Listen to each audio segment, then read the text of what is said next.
Thanks all for coming. I realize everybody probably needs some lunch, but I am sure this panel is going to be very stimulating for everybody. So it will sustain you in a different way. So first, Greg, Albo, Sam Gindin, and Leo Panitch are going to talk about their book, In and Out of Crisis.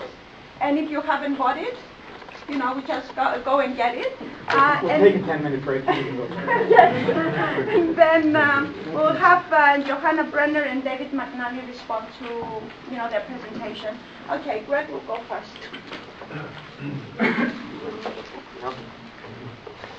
Thanks, Anna. Welcome. This book, when you have three authors, grows out of slightly different research interests. Obviously, Sam and Leo's longer-term project and the U.S. empire, and the research I've been doing on North American restructuring and neoliberal states.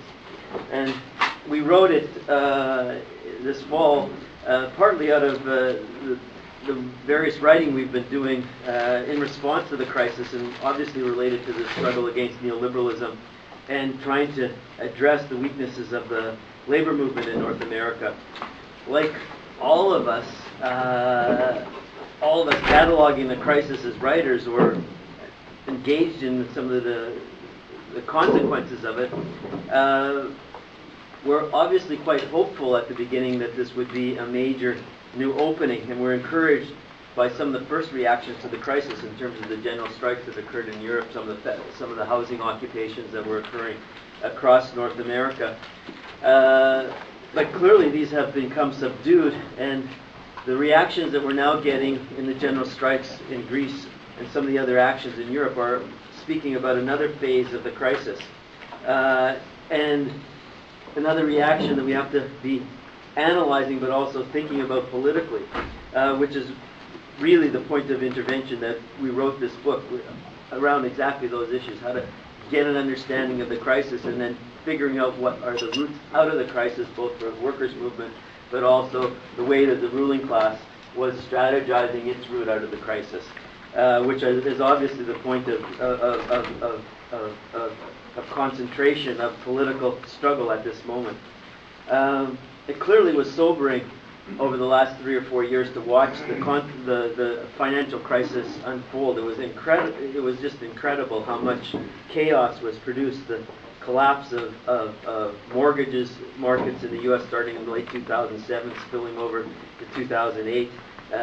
Over 3 million properties went into foreclosure in 2.5 years. Some of the world's largest banks and financial houses collapsed. Obviously, Bear Stearns, Lehman Brothers, Merrill Lynch, those that went into the government, AIG, Freddie Mac and Fannie Mae, for example, a huge kind of chaos. $15 trillion wiped out in assets of housing values, the stock market capitalization cut in half, and so on and so forth. For the first time since the Great Depression in 2009, the whole world market went into negative territory. The crisis across the advanced capitalist countries was in the order of about with negative growth in the order of 2 to 5%. In a couple of cases was much more radical than that. So it's been an incredible crisis to see unfold. And the stage we're at now was something that, the slogans at the beginning of the crisis, "We won't pay for the crisis," have exactly become a point of concentration of political contest as the private sector balance sheet problems have been shoved into the public sector, and it's like as if nothing happened, and then now we're in the midst of a purely public sector crisis.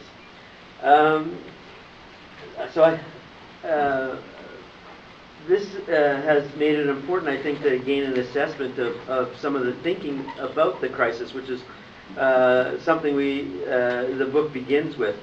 And I think actually it's important at this point in time to think about the explanations from the right that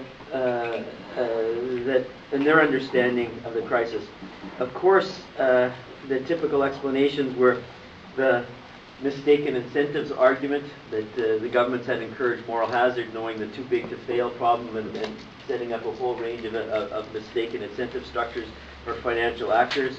The second was, of course, the notion that there were various false price signals from the problems of understanding the pricing mechanisms of all these very complex financial instruments, and this was the cause of the crisis. And the third explanation that has come from the right has been, of course, that there were policy mistakes in monetary policy, particularly in Greenspan. The so-called Greenspan put was encouraged the financialization in a strong sense.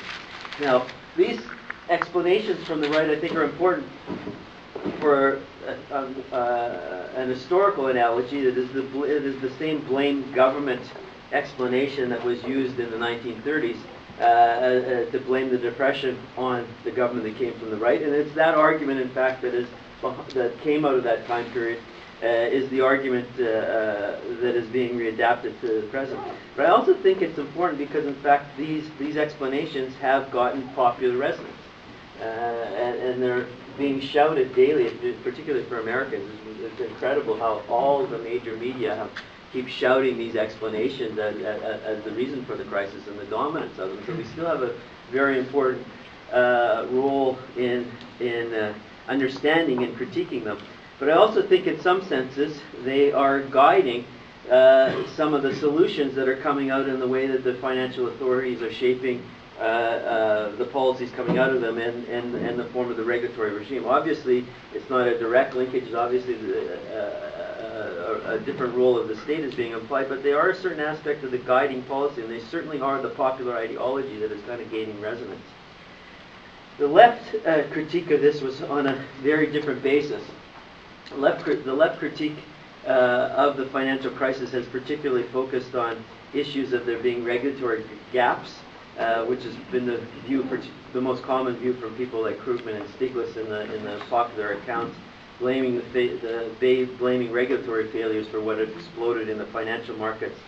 The second common explanation from particularly a range of social democrats have invoked is a notion of speculatory arbitrage developing as a perpetuating cycle of speculation that continued on, eventually leading to the financial dynamics that can no longer be controlled, the famous arguments put forward by Hyman Minsky.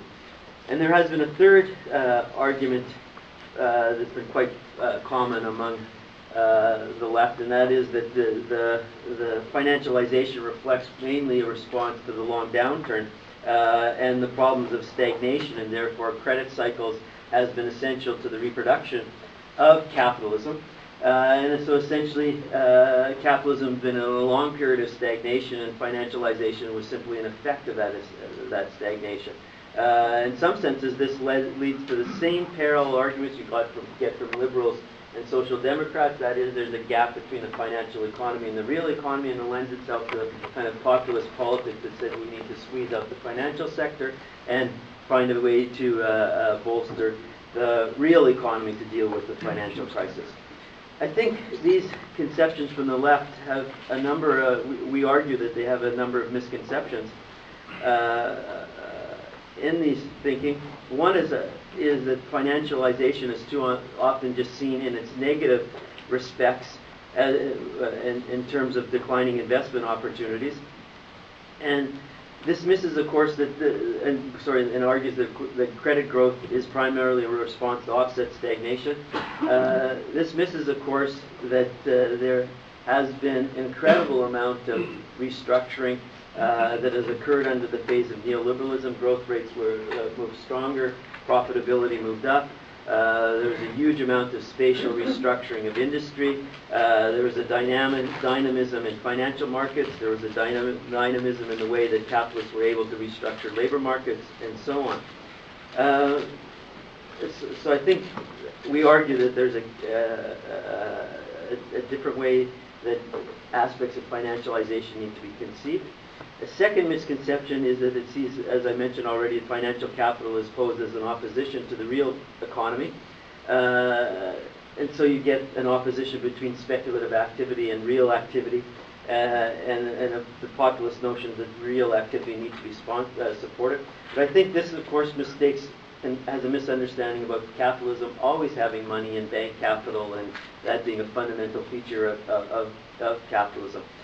And in particular, I think it misses the fact that financialization has been an important part of the developmental model of contemporary capitalism. And the financial waves have been absolutely integral to the dynamic of neoliberalism.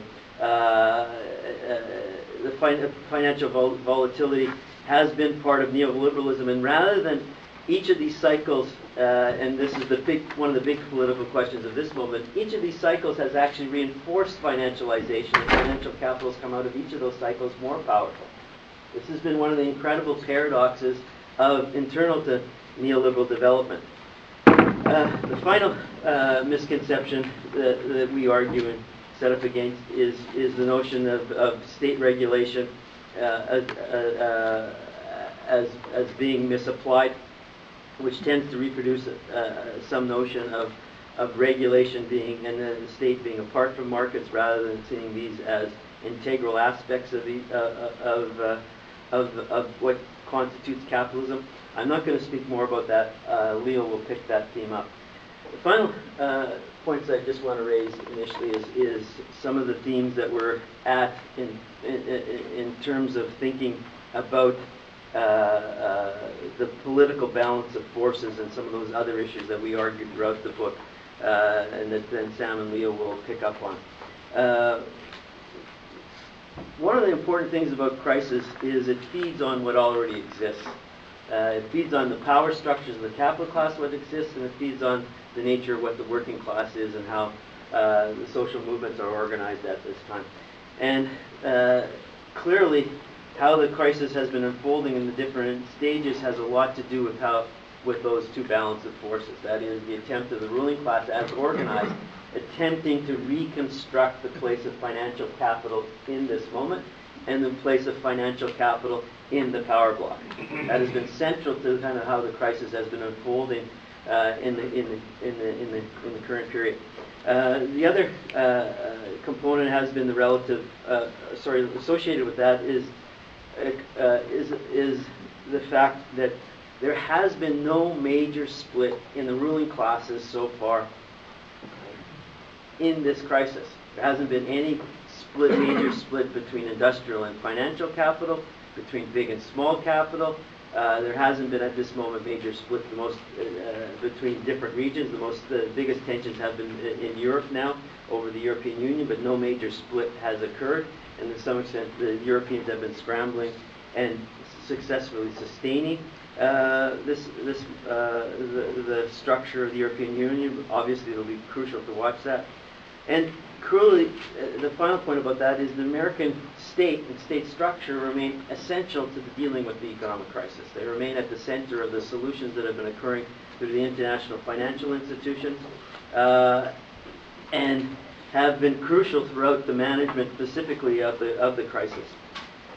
I'm going to end on this point. The difficulty, and what we also try to take up, and Sam will pick up on, is where the working class organization has been at this point in time. And in North America, but it's been a period of crucial setbacks from what happened, from the rollbacks that occurred in the auto sector, and how they then spilled over to other parts of the industrial sector. We see similar kind of wage restraints and wage compression occurring in Europe. But clearly now, as the effects of the financial crisis have been pushed from the private sector into the public sector, and we're dealing with the question of who will pay, the concentration of political conflict is now the public sector. The ruling classes, through the international financial institutions and at the level of the states, have called for a decade of austerity. And a decade of obviously then a decade of rollbacks, public privatization, etc. All the kind of key features of neoliberalism that have dominated the last 2 decades are being the modalities that are being put forward to deal with the crisis. So I think it's crucial that we think about this crisis and the roots out of the crisis, both in what the ruling class is doing and the way the working classes and progressive movements are able to respond or not, which I think which is a central issue to take up, that Sam and Leo will take up, and which we hope we will discuss a bit more in the discussion. Thank you. Thanks. I'll try to be short so that we can get the criticisms and also get some challenges from the floor, and won't be able to take up everything Greg promised. We'll take up. I just want to make 2 or 3 points. The first one is that the title of the book, In and Out of Crisis, is very much also about the labor movement and the social movement being in crisis, and the question of how they're coming out of this crisis. What the crisis really did was expose how weak we were. It showed that we weren't up to matching what we're up against. And so it poses this question of whether coming out of this crisis, like the last time there was a crisis of this magnitude, the Great Depression, whether there will be any kind of organizational response, a new organizational forms of the working class that might emerge out of this crisis. There's no evidence that that's going to happen, but I think that's an absolutely crucial question about what's going to happen.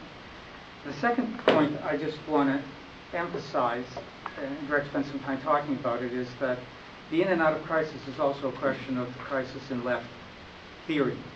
I think it's easy enough for us to do a critique of bourgeois theories and of neoclassical theories and neoliberalism and stability, but I think we have to also be honest about our own limits in understanding this. And understanding this crisis is not about understanding the decline of the American empire, which I think Leo might say more about, nor is it about understanding the weakness of the American economy. Going into this crisis, American profits were at a peak in 2006, 2007.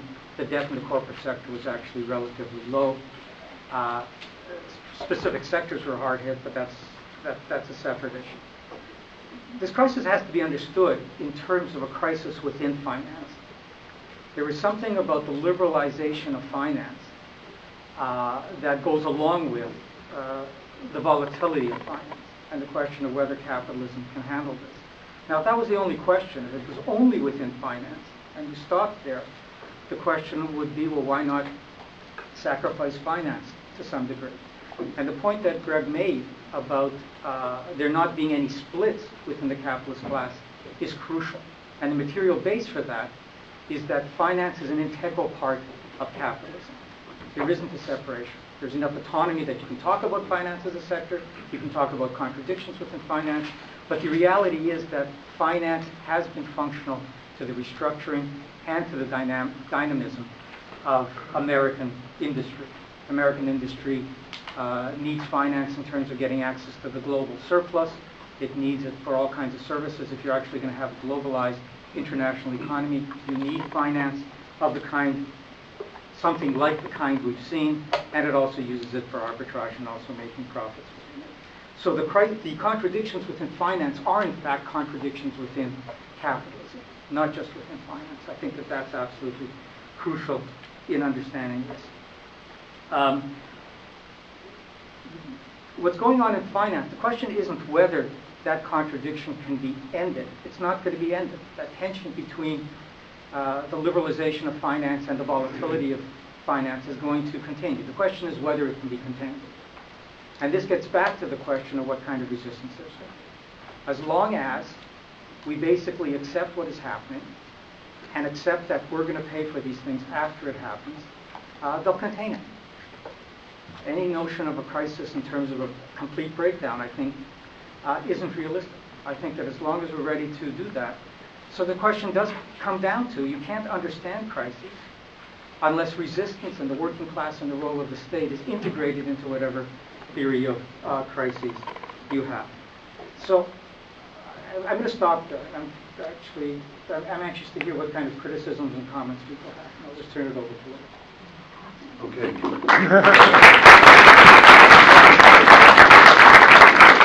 I'll just sit here if it's okay. I'm sure people can hear me. And I'll try to be equally brief. This arguably is the fourth great crisis of capitalism in global terms. The crisis of 1873, which some people say ran right into the mid-1890s.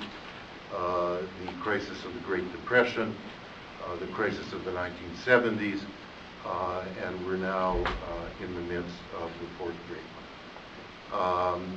As Giovanni Arrighi pointed out back in the 70s,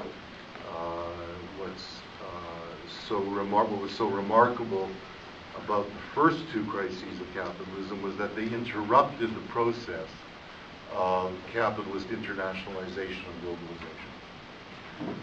They led to world wars between the imperial powers. They led to protectionism. They led to beggar my neighbor strategies. The crisis of the 1970s, which was a profitability crisis, did not lead to the interruption of the internationalizing tendencies of capitalism, which were built up again after World War II. On the contrary, the way in which the 1970s crisis was resolved reinforced those internationalizing tendencies and led to the globalization of capitalism that we've come to know in the last 3 decades. Now, in terms of a question that the left would want to ask is this crisis likely to lead to a breakdown in capitalism's globalizing capitalism? And I think one of the things we need to examine in terms of answering that is the extent to which the crisis was not caused by imbalances, as almost everybody on the left predicted it would be, in the global economy.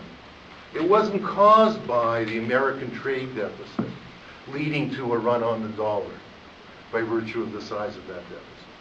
It was generated from within, as Sam and Greg have been saying, the contradictions and volatility of finance inside the American economy, and by virtue of the linkages of the rest of the world with the American economy, not least with the way in which finance fed the ability of the American working and middle classes to be consumers for the rest of the world.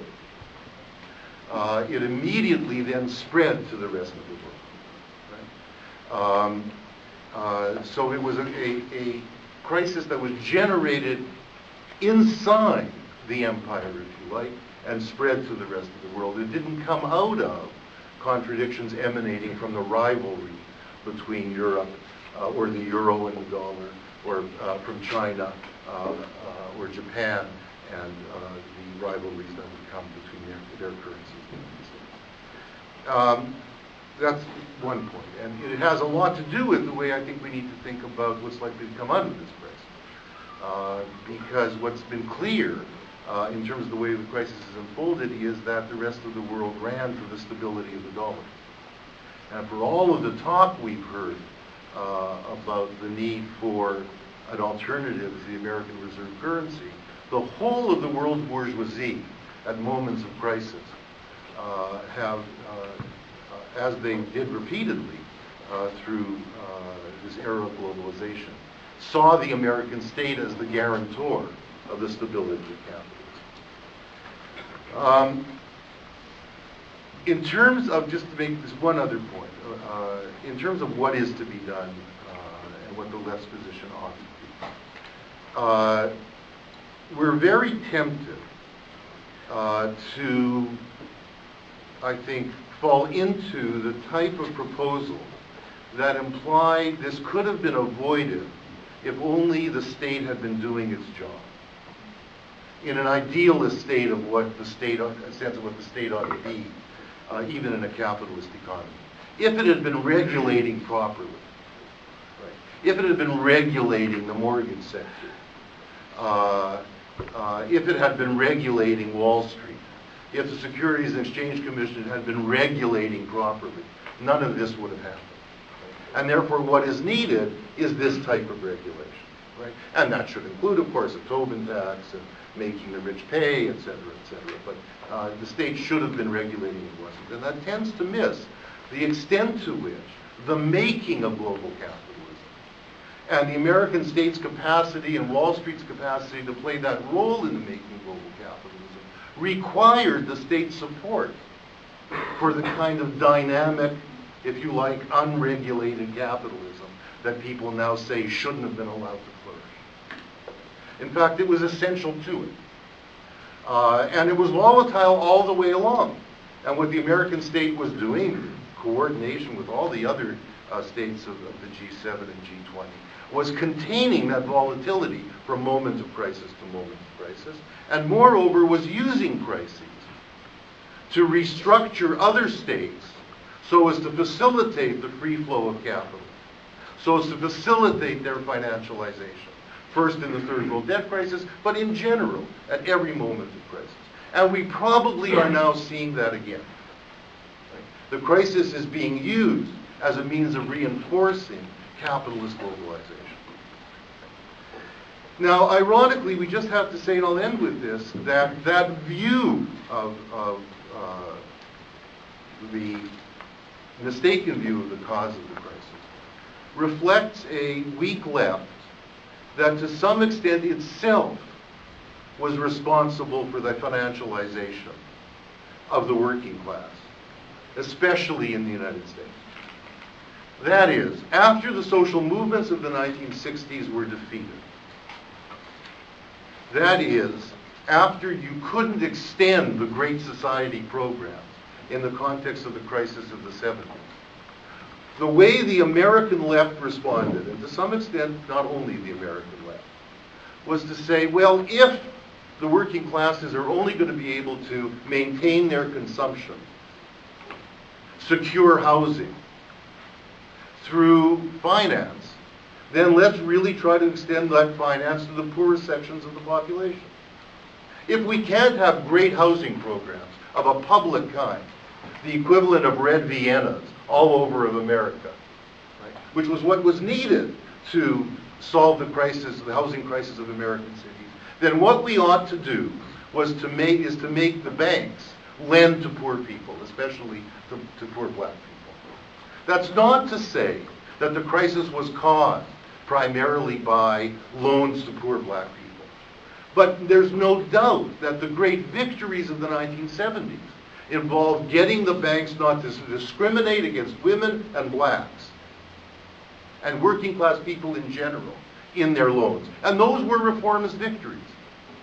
But they were one of the means in which the American working class got integrated into financialization. It provided support for the left for a process that was going on in any case, whereby the working classes were absorbed into financialization and they went more and more into debt through this process of liberalization of financialization.